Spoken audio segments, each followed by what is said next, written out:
भूखा लकड़हारा और जंगल की रात का किस्सा। सुनो सुनो, गौर से सुनो। ये उस जमाने की बात है जब रात के अंधेरे में जंगल बोलते थे, दरख्त सांस लेते थे और भूख एक ऐसा दर्द था जो हड्डियों तक उतरता था। उस जमाने में एक लकड़हारा था। ना उसके पास जमीन थी, न मकान, न कोई जायदाद। बस एक कुल्हाड़ी थी, दो हाथ थे और एक घर था जहां उसकी बीवी और 3 बच्चे इंतजार में बैठे रहते थे कि कब वो आएगा, कब रोटी आएगी, कब आज की रात गुजरेगी। इस लकड़हारे का नाम करीम था। करीम नाम के कितने लोग होते हैं दुनिया में, लेकिन ये वाला करीम कुछ और ही तरह का था। ना वो किसी से मांगता था, ना किसी के आगे हाथ फैलाता था। मेहनत उसका दीन थी और दरख्त उसका रिस्क। सुबह होने से पहले उठता, अपनी कुल्हाड़ी कंधे पर रखता और जंगल की तरफ निकल जाता। शाम को लौटता तो लकड़ियों का गट्ठर होता कंधे पर। बाजार में बेचता, जो पैसे मिलते उनसे आटा लाता, दाल लाता और घर वालों को खिलाता। लेकिन वो दिन बड़ा सख्त दिन था। उस दिन 3 दिन से बारिश हो रही थी। आसमान ने जैसे आंखें बंद कर ली थी। करीम जंगल नहीं जा सका था। घर में आटा खत्म हो गया था, दाल खत्म हो गई थी। बच्चे सो गए थे, भूखे पेट, और बीवी सफिया कोने में बैठी खामोश थी। आंखों में आंसू थे, लेकिन होंठों पर शिकवा नहीं था। उसने बस इतना कहा था, करीम, बच्चों ने सुबह से कुछ नहीं खाया। करीम के सीने में जैसे कोई पत्थर रख गया हो। उसने आसमान की तरफ देखा। बारिश अभी भी थी, लेकिन हल्की हो गई थी। शाम ढल रही थी, अंधेरा आने वाला था। अकलमंद आदमी जंगल में रात को नहीं जाता, लेकिन भूखे बच्चों का बाप अकलर नहीं सोचता, दिल सोचता है। करीम ने कुल्हाड़ी उठाई, एक पुरानी चादर लपेटी और बोला, सफिया, मैं जंगल जा रहा हूं। कुछ लकड़ियां काटूंगा, सुबह बेचूंगा। आज रात का कुछ इंतजाम हो जाएगा। सफिया ने रोका नहीं, क्योंकि वो जानती थी कि करीम को रोकना मुमकिन नहीं और बच्चों को भूखा सोना भी मुमकिन नहीं। जंगल का रास्ता गीला था, पत्थर फिसलते थे। करीम के पांव में पुरानी जूती थी, जिसकी तली जगह जगह से अलग हो रही थी। दरख्त घने थे, आसमान ढका हुआ था, और जितना आगे गया उतना अंधेरा गहरा होता गया। करीम ने यह जंगल सैकड़ों बार देखा था दिन में, लेकिन रात में यह जंगल बिल्कुल और ही चीज था। दरख्तों के बीच से हवा गुजरती थी और एक अजीब सी सनसनाहट पैदा होती थी। कहीं कोई उल्लू बोल रहा था, कहीं कोई जानवर पत्तों में हिला। करीम ने दिल को मजबूत किया और आगे बढ़ता रहा। उसने एक जगह पहुंचकर कुल्हाड़ी उठाई और लकड़ियां काटनी शुरू कर दी। काम करते करते वक्त गुजरता गया। फिर एक बात हुई जो करीम ने सोची भी न थी।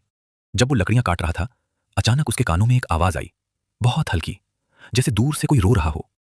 पहले करीम ने सोचा कि जंगल की आवाज है, हवा की आवाज है, लेकिन आवाज बार बार आई और उस बार वाज़ेह थी। ये इंसानी आवाज थी, कोई करा रहा था। करीम का दिल डूबा। जंगल में रात के वक्त इंसानी आवाज, ये क्या हो सकता था? उसने कुल्हाड़ी मजबूती से पकड़ी और आवाज की तरफ चल पड़ा। थोड़ी दूर जाने के बाद एक दरख्त के नीचे उसने कुछ देखा। एक बूढ़ा आदमी पड़ा था, बहुत बूढ़ा, सफेद दाढ़ी, सफेद बाल, पुराने कपड़े, और वो जमीन पर गिरा हुआ था। करीम के करीब आने पर उस बूढ़े ने आंखें खोली और बहुत कमजोर आवाज में बोला, बेटा, पानी। करीम के पास पानी था। घर से निकलते वक्त उसने छोटा सा मशकीजा भर लिया था। उसने फौरन बूढ़े के होठों पर पानी लगाया। बूढ़े ने आंखें खोली। उसका चेहरा अजीब सा था, बहुत गहरी आंखें, जैसे अंदर कोई रोशनी हो। बेटा, तुम कौन हो? बूढ़े ने पूछा। मैं करीम लकड़हारा हूं, पास की बस्ती से आया हूं। आप कैसे यहां? क्या हुआ आपको? बूढ़े ने एक लंबी सांस ली। बेटा, मैं मुसाफिर हूं, थका हुआ, भूखा, यहां गिर गया, बहुत कमजोरी है। करीम ने सोचा, उसके अपने बच्चे घर में भूखे थे, उसके अपने पास कुछ न था, लेकिन यह बूढ़ा उससे भी ज्यादा मुश्किल में था। उसने अपनी चादर बूढ़े के ऊपर डाली और कहा, बाबा रुको, मैं अभी आता हूं। करीम जल्दी जल्दी वापस गया, जल्दी से कुछ लकड़ियां बांधी, फिर वापस आया बूढ़े के पास। उसने लकड़ियां इकट्ठी की और आग जलाई। जंगल में रात के अंधेरे में वो आग बहुत रोशन लगी। बूढ़ा उसके करीब आया, गरमाइश मिली, कुछ होश ठीक हुआ। बेटा, बहुत मेहरबान हो तुम, बूढ़े ने कहा। तुम खुद भूखे हो ना? करीम चौंका। आपको कैसे पता? बूढ़ा मुस्कुराया, आंखें बता देती हैं। करीम खामोश रहा, शर्माया नहीं, झूठ नहीं बोला। बोला, हाँ बाबा, घर में बच्चे हैं, बीवी है। आज 3 दिन से बारिश थी, काम ना हो सका, इसलिए रात को जंगल आया था लकड़ियां काटने। सुबह बीचूंगा तो कुछ आटा आएगा। बूढ़े ने उसे गौर से देखा। और अगर लकड़ियां बुक गईं तो रात को क्या होगा घर में? रात सबर से गुजार लेंगे, करीम ने कहा। बूढ़ा फिर मुस्कुराया। उसकी मुस्कुराहट में कुछ था जो करीम को समझ ना आई। वो रात वहीं गुजरी, आग जलती रही। करीम ने बूढ़े को टेक लगाई और खुद जागता रहा। रात के 3 बजे के करीब जंगल में कुछ आवाजें आईं, जानवरों की आवाजें। कहीं दूर एक भेड़िया बोला। करीम ने कुल्हाड़ी थाम ली। बूढ़ा सो चुका था। करीम उसके पास बैठा रहा, पहरा देता रहा, भूखा थका, लेकिन उस बूढ़े को अकेला नहीं छोड़ा। सुबह हुई तो बूढ़े ने आंखें खोली। अब वो कुछ बेहतर लग रहा था। उसने करीम को देखा, जो अभी भी जाग रहा था। बेटा, तुम रात भर नहीं सोए? नहीं बाबा, जंगल में अकेले आपको छोड़कर कैसे सोता? बूढ़े ने करीम का हाथ थामा। उसकी पकड़ में अजीब गर्मी थी। करीम, तुम अच्छे इंसान हो। बहुत कम ऐसे लोग मिलते हैं जो खुद भूखे हों और दूसरे का सोचें। मैं तुमसे एक बात पूछना चाहता हूं। पूछें बाबा। अगर मैं तुम्हें कुछ देना चाहूं तो तुम लोगे? करीम ने फौरन कहा, बाबा, मैंने जो कुछ किया इंसानियत के नाते किया, बदले में कुछ नहीं चाहिए। बूढ़ा खामोश रहा। फिर बोला, बेटा, ये नेकी बदले की बात नहीं, मैं एक चीज तुम्हें बताना चाहता हूं, एक राज। करीम ने सुना, इस जंगल में आगे जाओ, 50 कदम मशरिक की तरफ, वहां एक पुराना बलूत का दरख्त है। उसकी जड़ों के पास एक पत्थर है जिस पर चांद का निशान है। वो पत्थर हटाओ, नीचे एक संदूक मिलेगा। इसमें जो है वो तुम्हारा है, लेकिन याद रखना करीम, जितनी जरूरत हो उतना ही लो, लालच न करना, और ये बात किसी से न कहना। करीम ने बूढ़े को हैरानी से देखा, लेकिन बूढ़े की आंखों में ऐसा कुछ था कि करीम से इनकार न हो सका। ठीक है बाबा, लेकिन पहले आपको बस्ती तक छोड़ाऊं? नहीं बेटा, मैं अब खुद जा सकता हूं, तुम जाओ, और हां, जो मैंने कहा याद रखना। करीम उठा। उसने एक बार मुड़कर देखा बूढ़े की तरफ। बूढ़ा वहीं बैठा था, मुस्कुराता हुआ। करीम आगे बढ़ा, 50 कदम मशरिक की तरफ गया, और वो दरख्त वाकई था, बलूत का बड़ा पुराना दरख्त। जड़ों के पास एक बड़ा पत्थर था। करीम ने उसे गौर से देखा, और वाकई उस पर कुछ निशान था, चांद जैसा निशान। करीम का दिल जोर से धड़का। उसने पत्थर को हाथ लगाया, हिलाने की कोशिश की। भारी था लेकिन हिला। उसने जोर लगाया, पत्थर एक तरफ सरक गया। नीचे मिट्टी थी, ढीली मिट्टी। करीम ने हाथ से मिट्टी हटाई और उसे कुछ ठोस महसूस हुआ। लकड़ी थी, एक संदूक। करीम ने संदूक निकाला। पुराना था, लकड़ी पर सब्जी जम गई थी। करीम ने ढक्कन खोला। अंदर सोने के सुक्के थे, अशरफियां, जर्द जर्द चमकती हुई। करीम की आंखें खुली की खुली रह गईं। उसने कभी इतना सोना नहीं देखा था। उसका दिल थरथराया, हाथ कांपे। एक पल को उसके जहन में आया कि सब ले ले, पूरा संदूक, बच्चों की सारी जिंदगी सुवर जाएगी। लेकिन फिर बूढ़े के अल्फाज याद आए, जितनी जरूरत हो उतना ही लो, लालच न करना। करीम रुका, सोचा। उसने अपने आप से पूछा, मुझे कितनी जरूरत है? आज रात का खाना चाहिए, 1 महीने का आटा, दाल, तेल चाहिए। बच्चों के कपड़े पुराने हैं, कुछ कपड़े चाहिए। कुल्हाड़ी की मुरम्मत चाहिए, बस। करीम ने सिर्फ 5 अशरफियां उठाई। 5, बस 5। उसने संदूक बंद किया, पत्थर वापस रखा और वहां से चल पड़ा। वापस आते वक्त उसने मुड़कर देखा, बूढ़ा वहां नहीं था। ना कोई निशान, न कोई आवाज, जैसे हुआ में खल गया हो। करीम बस्ती आया, बाजार गया। 5 अशरफियों से उसने घर का सामान खरीदा, आटा, दाल, तेल, कुछ चावल, बच्चों के लिए कपड़ा, और कुल्हाड़ी वाले को पैसे दिए कि उसकी कुल्हाड़ी दुरुस्त कर दे। जब घर पहुंचा तो सफिया दरवाजे पर खड़ी थी, बच्चे पीछे थे। सामान देखकर उसकी आंखें भर आईं। करीम, ये सब कहां से? अल्लाह ने दिया सफिया, अल्लाह ने दिया। करीम ने बस इतना कहा।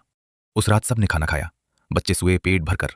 सफिया के चेहरे पर सुकून था, और करीम, वो देर तक जागता रहा। उसके जहन में वो संदूक था, वो अशरफियां थीं, और वो बूढ़ा था। ये कौन था? ये संदूक कैसे वहां था? और वो क्यों गायब हो गया? करीम को नींद ना आई। अगले कुछ दिन ठीक गुजरे। करीम काम पर जाता, लकड़ियां काटता, बेचता, घर चलाता, लेकिन उसके जहन के किसी कोने में वो संदूक रहता था। वो बार बार सोचता था, लेकिन उसने सफिया को कुछ नहीं बताया, किसी को नहीं बताया। फिर 1 महीना गुजरा। एक दिन करीम का पड़ोसी उस्मान उसके पास आया। उस्मान भी लग रहा था, लेकिन उसकी तबीयत में कुछ और था। आंखों में हर वक्त हसद झलकता था। उसने देख लिया था कि करीम के घर कुछ बेहतरी आई है। नए कपड़े हैं बच्चों के, घर में सामान है, कुल्हाड़ी नहीं है। करीम, ये सब कहां से आया? कोई खजाना मिला क्या? उस्मान ने हंसते हुए कहा, लेकिन आंखें संजीदा थीं। करीम ने मुस्कुराया, उस्मान भाई, मेहनत की है, अल्लाह ने दिया। उस्मान मुतमईन नहीं हुआ। उसने अपनी बीवी को बताया, बीवी ने मोहल्ले में बताया, और बात फैलने लगी कि करीम को कुछ मिला है। कुछ और दिन गुजरे। करीम का दिल फिर उस संदूक की तरफ खिंचा। इस बार उसने सोचा कि बस एक बार और जाएगा, देखेगा। जरूरत है थोड़ी मजीद। कुल्हाड़ी का नया हथा चाहिए, जूते खत्म हो रहे हैं। वो फिर जंगल गया, पत्थर हटाया, संदूक निकाला। अशरफियां वहां थीं, जितनी थीं उतनी ही। उसने फिर सिर्फ 5 उठाई, पत्थर रखा, वापस आया। करीम का जी चाहता था कि ज्यादा ले ले, लेकिन बूढ़े की बात उसे रोकती थी। और एक और बात भी थी कि जब से उसने वो संदूक देखा था, उसका अपना रिस्क बढ़ गया था। लकड़ियां अच्छी मिलती, अच्छे दामों बुकती, काम ठीक चलता, जैसे उसके सब्र का कोई इनाम हो रहा हो। लेकिन मुसीबत कहां से आई, करीम को अंदाजा न था। उस्मान ने एक रात देर से करीम का पीछा किया। जब करीम जंगल गया अशरफियां लेने, उस्मान पीछे पीछे आया। उसने सब देख लिया, पत्थर, संदूक, अशरफियां, सब कुछ, और करीम को पता भी न चला। अगली सुबह उस्मान खुद जंगल गया, पत्थर हटाया, संदूक निकाला, और उसने एक भी अशरफी नहीं छोड़ी, सब उठा लिया, अपनी चादर में बांधा और भागा। घर आकर बीवी को दिखाया। दोनों खुश हुए, खूब खुश हुए। लेकिन फिर एक सवाल आया, इन अशरफियों का क्या करें? अगर बाजार में ले गए तो लोग पूछेंगे। उस्मान ने सोचा, कुछ खर्च करेंगे आहिस्ता आहिस्ता। उसने 10 अशरफियां निकाली और बाजार गया। नए कपड़े, नया बर्तन, अच्छा घी, अच्छा चावल। घर में पहली बार ऐसा खाना पका। बीवी खुश थी, उस्मान खुश था। लेकिन रात को उस्मान को नींद ना आई। उसे लगा कि करीम पता लगा लेगा, और अगर पता लगा तो वो क्या करेगा? और फिर एक और ख्याल आया, क्या अगर कोई और भी जानता हो इस संदूक को? वो घबराया। और फिर तीसरी रात को जंगल में इस संदूक की जगह कुछ अजीब हुआ।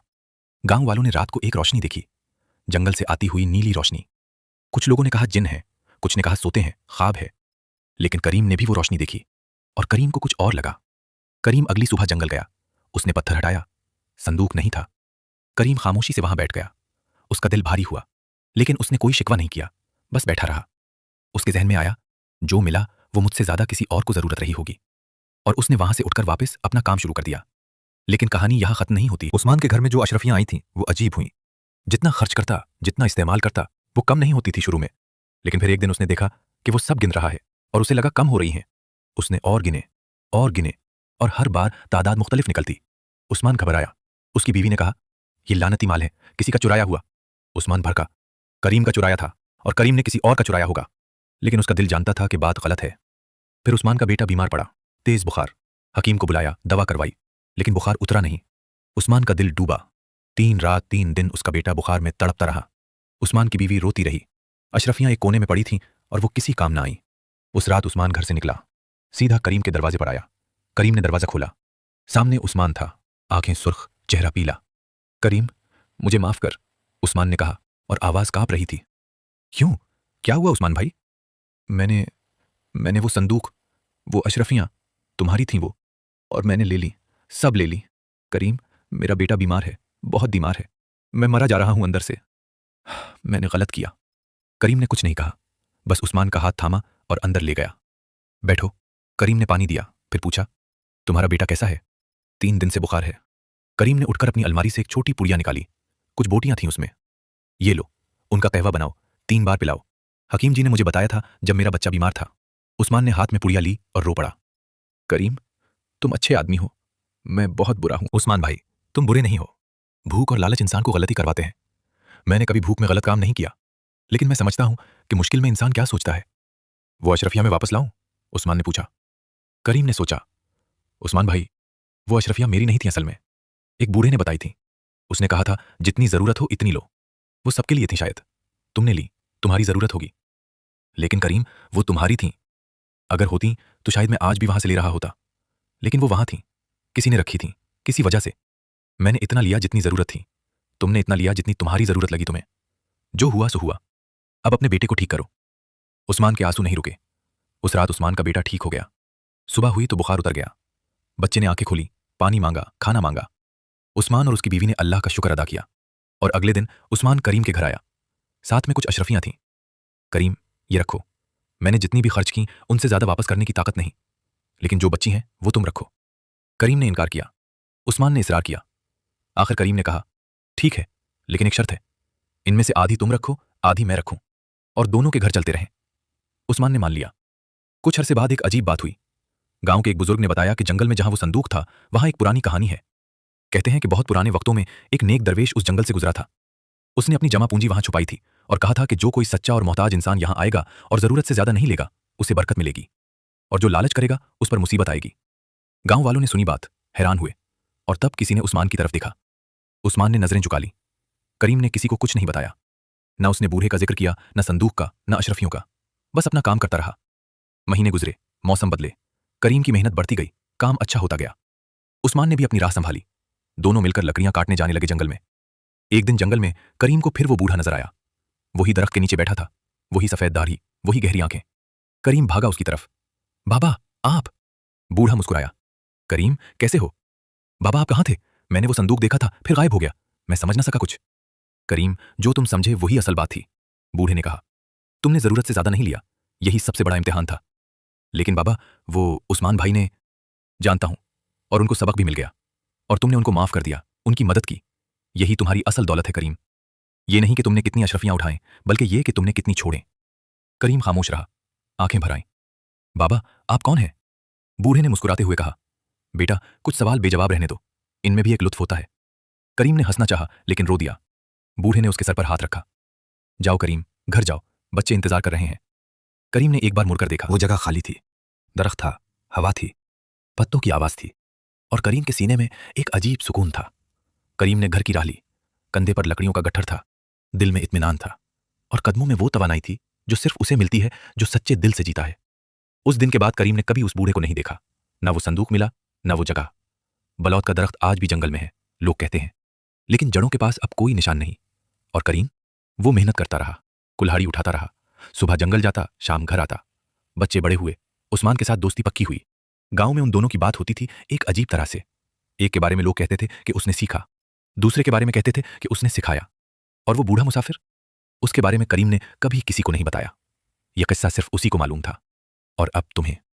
इस किस्से की बात यह है कि दुनिया में बहुत से संदूक मिलते हैं इंसान को, कभी मौका की शक्ल में, कभी दौलत की शक्ल में, कभी ताकत की शक्ल में, कभी किसी की मदद की शक्ल में। जो इंसान उस वक्त याद रखता है कि मुझे सिर्फ इतना चाहिए जितनी जरूरत है, वो हमेशा सुकून से रहता है। और जो भर लेना चाहता है सब कुछ, वो संदूक तो भर लेता है, लेकिन दिल खाली रहता है। भूख में भी जो ईमान न छोड़े, तंगी में भी जो इंसानियत न छोड़े, और जब मौका मिले तो लालच न करे। अल्लाह ऐसे बंदे को जरूर नवाजता है। शायद फौरी नहीं, शायद आहिस्ता आहिस्ता, लेकिन नवाजता जरूर है। यही था भूखे लकड़हारे और जंगल की रात का किस्सा। प्यारे दोस्तों, उम्मीद है कि आज की यह कहानी आपको पसंद आई होगी। अगर कहानी अच्छी लगी हो तो कमेंट्स में अपनी राय जरूर लिखें और हमारे चैनल को सब्सक्राइब करना ना भूलें। वीडियो